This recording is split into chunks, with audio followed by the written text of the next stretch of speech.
It all started on a quiet Saturday morning. The kind of morning where the sun rises slowly, where birds chirp outside your window, and you feel like the world might finally give you a little peace. But peace never lasts long when you live under an HOA. Especially when the HOA president happens to be Karen. Not just any Karen. The kind of Karen who lives to cause trouble. The kind of Karen who thinks she runs the neighborhood. And the kind of Karen who believed she could control me.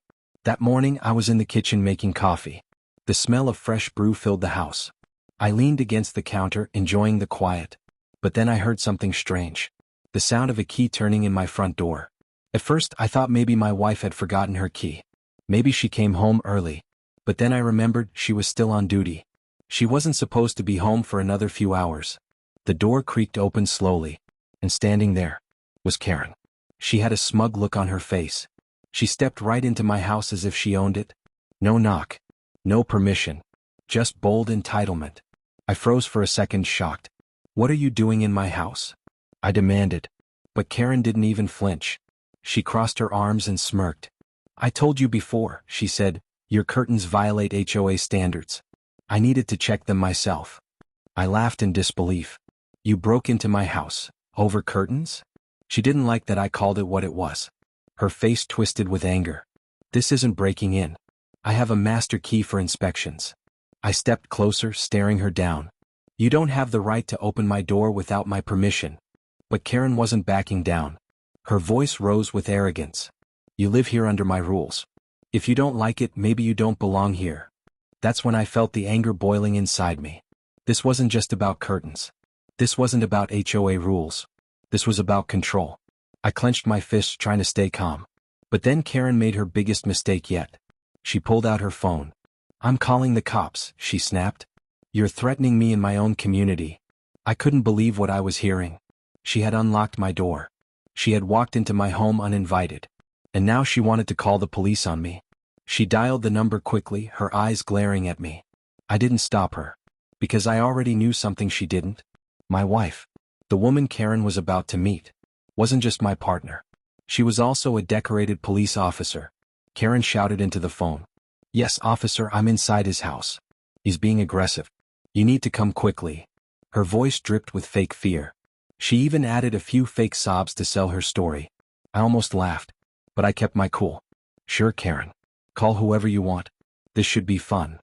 Minutes felt like hours as we waited. Karen paced around my living room like she owned it. She pointed at things, muttering about violations. "Too many plants by the window. That couch isn't the right shade. Even your doormat doesn't meet community guidelines." I shook my head, watching her dig herself deeper. She really thought she had the upper hand. Then, finally, the sound of a car pulling up outside. Karen grinned. "Oh, you're in trouble now." The front door opened again. And there she was.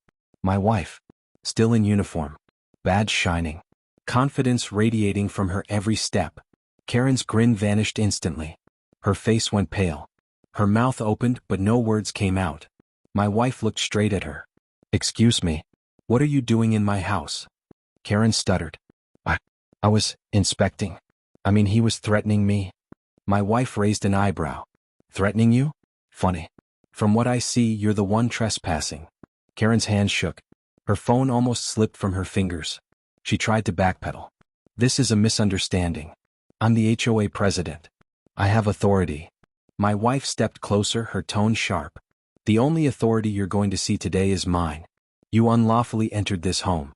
That's breaking and entering. That's a crime." The silence in the room was heavy. Karen's arrogance melted away completely. She looked like she wanted to sink into the floor. I crossed my arms, enjoying every second. "Go ahead, honey," I said to my wife. "Do what you need to do." Karen gasped. "No. Wait. Please. We don't need to involve the law." But it was too late. My wife pulled out her radio calmly. "This is Officer Daniels. I need a unit at my residence. We have a case of unlawful entry." Karen's knees nearly gave out. Her little plan had backfired completely. And this was only the beginning. The room was filled with tension. Karen stood frozen in place, her hands trembling. Her phone was still open on the emergency dial screen. But she didn't dare press it now. My wife stood tall, her badge gleaming. Her uniform carried more authority than Karen could ever dream of. Her voice was steady, commanding. "Step away from my door. Now." Karen hesitated. She looked from me to my wife as if searching for some excuse, some loophole she could cling to, but there was nothing. No HOA bylaw could save her here. I watched her stumble backward, nearly tripping over my rug. She muttered under her breath, still trying to salvage her pride. I was only doing my job. The community expects. My wife cut her off sharply. Your job does not give you the right to break into homes. You are not law enforcement. You are not above the law. Karen's mouth opened, then shut again. For the first time she had no comeback. Her arrogance was crumbling right in front of us. I leaned against the wall, arms crossed. This was the moment I had been waiting for. Months of harassment, months of threats, months of ridiculous fines and warnings. All of it had led to this. And now Karen was standing on the edge of her own downfall. But before I dive deeper into what happened next, let me take you back. Because this wasn't the first time Karen had crossed the line. Far from it. From the very day I moved into the neighborhood, she had been a problem. The first week, she knocked on my door 3 separate times. First, she said my mailbox was the wrong shade of black. Then, she said my trash bins weren't aligned perfectly with the curb. And finally, she complained that my grass was half an inch taller than regulation height. I laughed her off at first. I thought she was just another overzealous neighbor. But I was wrong. This wasn't about rules. It was about power. Karen thrived on control. She patrolled the streets every morning, clipboard in hand, jotting down violations. She made herself the queen of the cul-de-sac. And anyone who dared question her authority was targeted. She fined one family for having too many toys in their backyard. She threatened another neighbor for planting sunflowers that grew taller than the fence line. She even called animal control on a harmless golden retriever for barking once. Everyone in the neighborhood feared her. But not me. I refused to bow down to her tyranny. And that made me her biggest enemy. It started small. She'd leave warnings on my door. A note about my car being parked slightly crooked. A notice about the garden hose not being rolled up. Petty, insignificant things. But then it escalated. One morning, I woke up to find a $500 fine taped to my door. The reason? Improper curtain color visible from the street. I stared at the paper in disbelief. Curtains.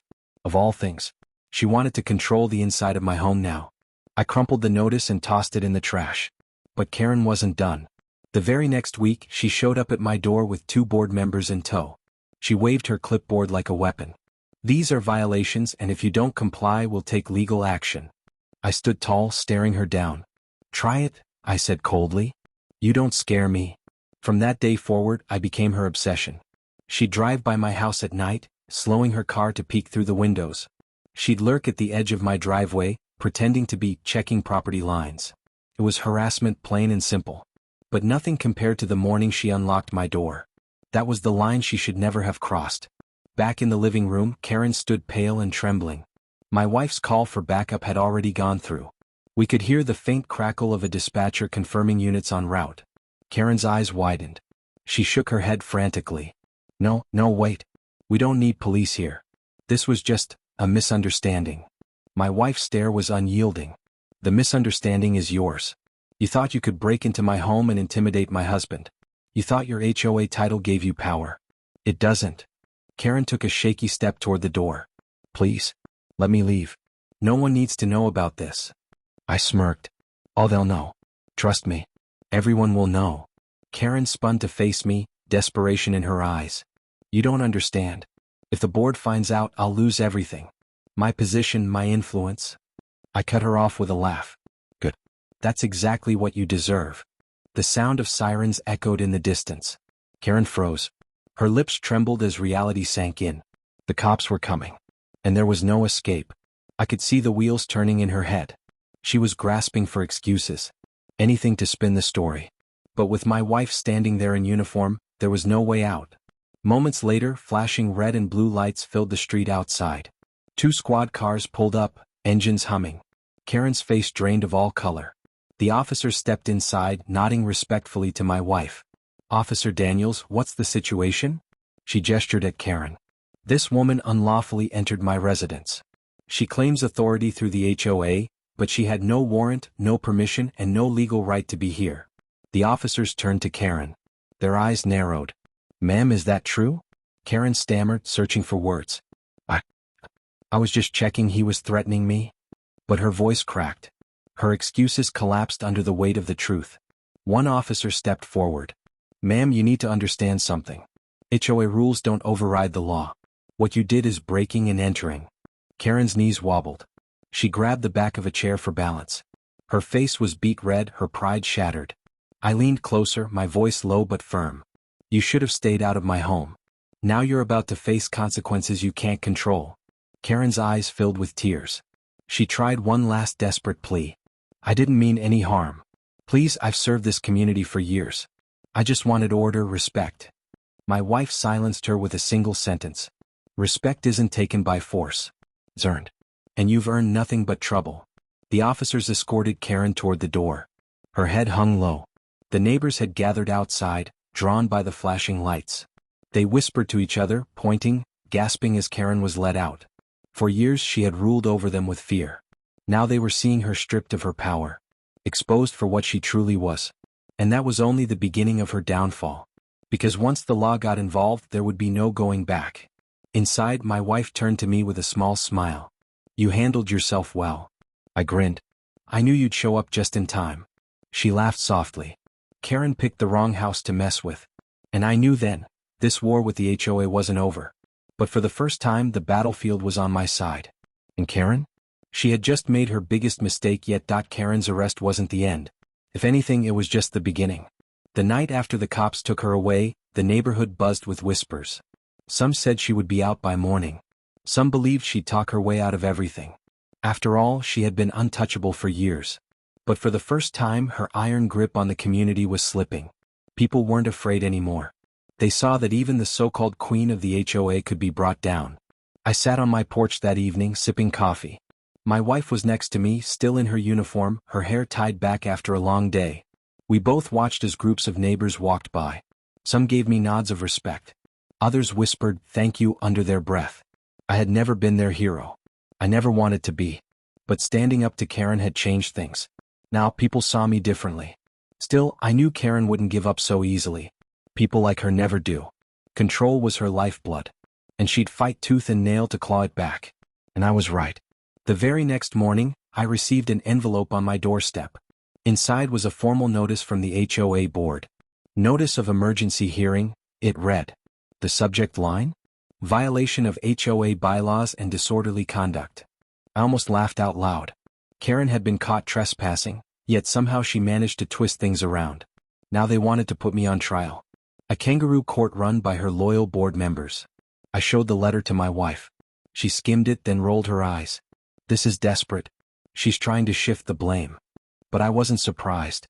Karen always had a plan B. And her board of enablers had always backed her without question. I decided to go. Not because I respected their authority, but because I wanted to look Karen in the eyes when her little scheme fell apart. The hearing was scheduled for Friday evening at the community center. Word spread quickly. By the time I arrived, half the neighborhood was already there. People sat in folding chairs, whispering nervously. It felt less like a meeting and more like a courtroom drama. At the front sat the board. 4 members, all handpicked by Karen. And there she was in the center, sitting tall, acting like nothing had happened. Her smug smile was back. Her eyes gleamed with confidence. She wore a neat blazer, her hair pulled into a tight bun. If you didn't know the truth, you'd think she was still in control. But I could see the cracks. The way her hands fidgeted under the table. The way her smile wavered when she glanced at my wife in uniform, sitting beside me. The meeting began. Karen cleared her throat, pretending to be professional. "Thank you all for coming. We are here to address a serious violation of community standards. One of our residents, Mr. Daniels, has displayed hostile and threatening behavior. He has openly defied the HOA, creating an unsafe environment." Gasps rippled through the crowd. She was framing me as the villain. The very person she had broken into. The very person her lies had targeted. I clenched my jaw, but I stayed quiet. Let her dig her own grave.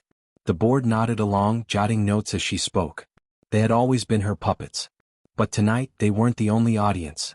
Half the neighborhood was watching. And many of them had their own stories of Karen's abuse.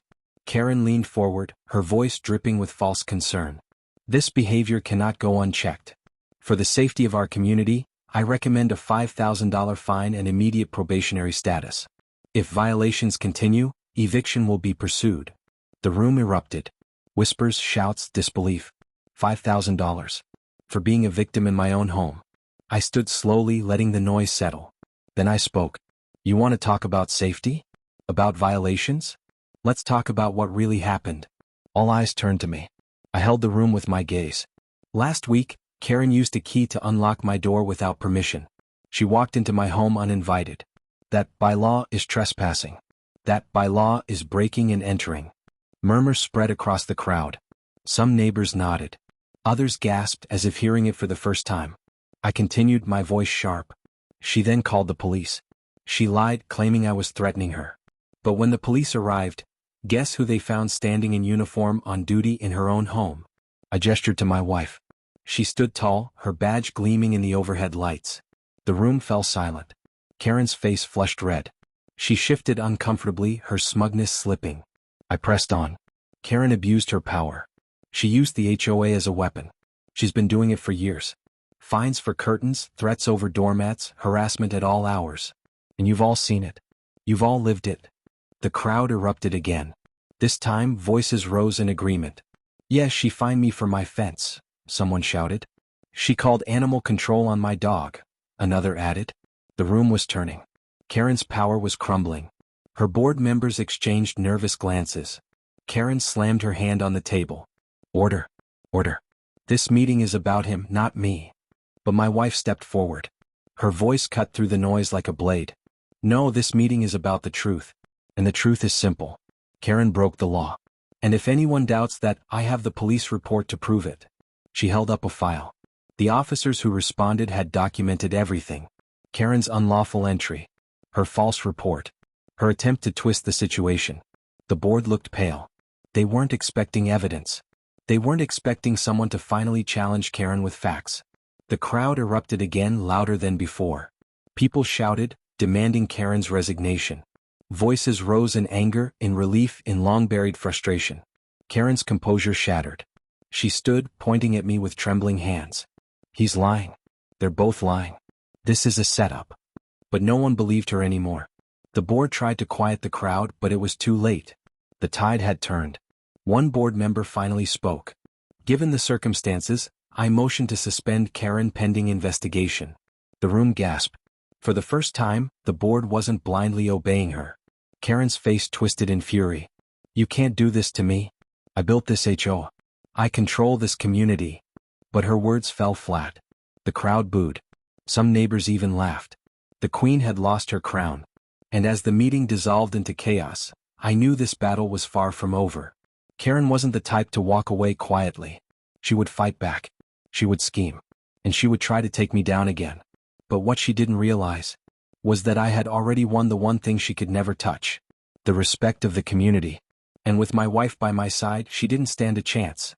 You know what happens when a person digs their own grave with arrogance, entitlement, and the belief that the law bends for them? Well, that was Karen. She had started with petty rules and childish harassment, but by the end of it she had crossed a line that no neighbor, no HOA president, no civilian should ever cross. She broke into our home, she unlocked our door and called the police as if we were the criminals, but fate played a card she could never have prepared for, because the moment those cops saw my wife standing there in full police uniform, everything turned upside down. Karen stood in my doorway, shaking her hands, pointing fingers and stammering half sentences, trying to spin the story in her favor. She shouted about how we were dangerous squatters, how she was protecting the neighborhood from criminals, how my wife was impersonating an officer and should be arrested on the spot. It would have been laughable if it wasn't so outrageous. The cops tried to keep a straight face, but the smirks were hard to hide. They knew exactly who my wife was, not just a police officer, but a decorated one with years of service, commendations, and a reputation for putting people like Karen in their place.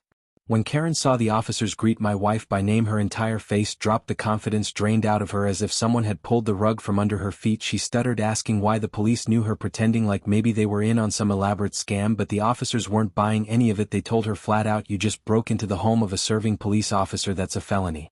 Karen's jaw dropped. She tried to backtrack, claiming she had permission, claiming she thought the house was vacant, but every excuse just dug the hole deeper. My wife stepped forward, calm, collected, and authoritative, and laid it all out. She told the officers how Karen had been harassing us for months, how she had stalked us, fined us, threatened us, and finally escalated to breaking into our home, and she had evidence, security camera footage, phone records, and witness statements from neighbors tired of Karen's reign of terror. The officers didn't waste time, they cuffed her right there on my porch in front of the entire block. The sound of the metal snapping around her wrists echoed through the cul-de-sac and neighbors began peeking through windows, some even stepping outside to watch the mighty HOA president who thought she was untouchable, who believed she could bend the rules for herself while controlling everyone else, was being led away like a common criminal. But this wasn't just about that one moment, it sparked something bigger. The HOA board tried to save face, at first pretending Karen acted on her own without their approval, but when the investigation expanded, the truth spilled out: mismanagement, missing funds, abusive enforcement of rules, secret fines. It all came crawling out of the shadows. The HOA was dismantled piece by piece, their authority stripped, their power gone. The neighbors who had lived in fear suddenly realized they didn't have to put up with the bullying anymore. People started speaking up against not just Karen but the entire corrupt system that had enabled her. Karen's trial became the talk of the town. She tried to act like the victim, claiming stress and confusion drove her actions, but the evidence was overwhelming. The video of her unlocking my door played on the courtroom screen, sealing her fate. She was convicted of trespassing, attempted burglary, and abuse of authority. She went from self-proclaimed queen of the neighborhood to a disgraced criminal with a record that would follow her for life. As for me and my wife, life changed dramatically. The community finally treated us with respect. My wife's courage and position had not only exposed Karen but freed everyone from the stranglehold of a toxic HOA. We rebuilt our peace at home, and neighbors who once stayed silent started thanking us for standing up against the bully who had ruled for too long. But the part that always sticks with me, the moment burned in my memory, was Karen's face the second my wife stepped into the doorway in her uniform. That flicker of disbelief, that sheer horror as she realized her plan had backfired in the most brutal way possible. It was the face of someone who finally understood they weren't the biggest power in the room, that their lies and intimidation had no weight against the truth and the law. And that's how it ended. Karen thought she could break and call the cops and watch us crumble. Instead, she exposed herself, destroyed her own reputation, and handed us the victory on a silver platter. Sometimes the strongest justice isn't just the law, it's the poetic kind, where the villain falls by the very trap they set for someone else. So the next time you hear about an HOA president acting above the law, remember this story, because no matter how powerful they think they are, no matter how many rules they wave in people's faces, there's always a limit, and when they cross that limit, well, they might just find a decorated police officer waiting on the other side of the door. That day marked the end of Karen's empire and the beginning of freedom for our neighborhood, and for us it was proof that sometimes justice doesn't knock politely, sometimes it answers the door in uniform and puts the handcuffs where they truly belong. If you enjoyed this story, make sure to like the video, share it with your friends, and don't forget to subscribe for more unbelievable HOA dramas. See you in the next one.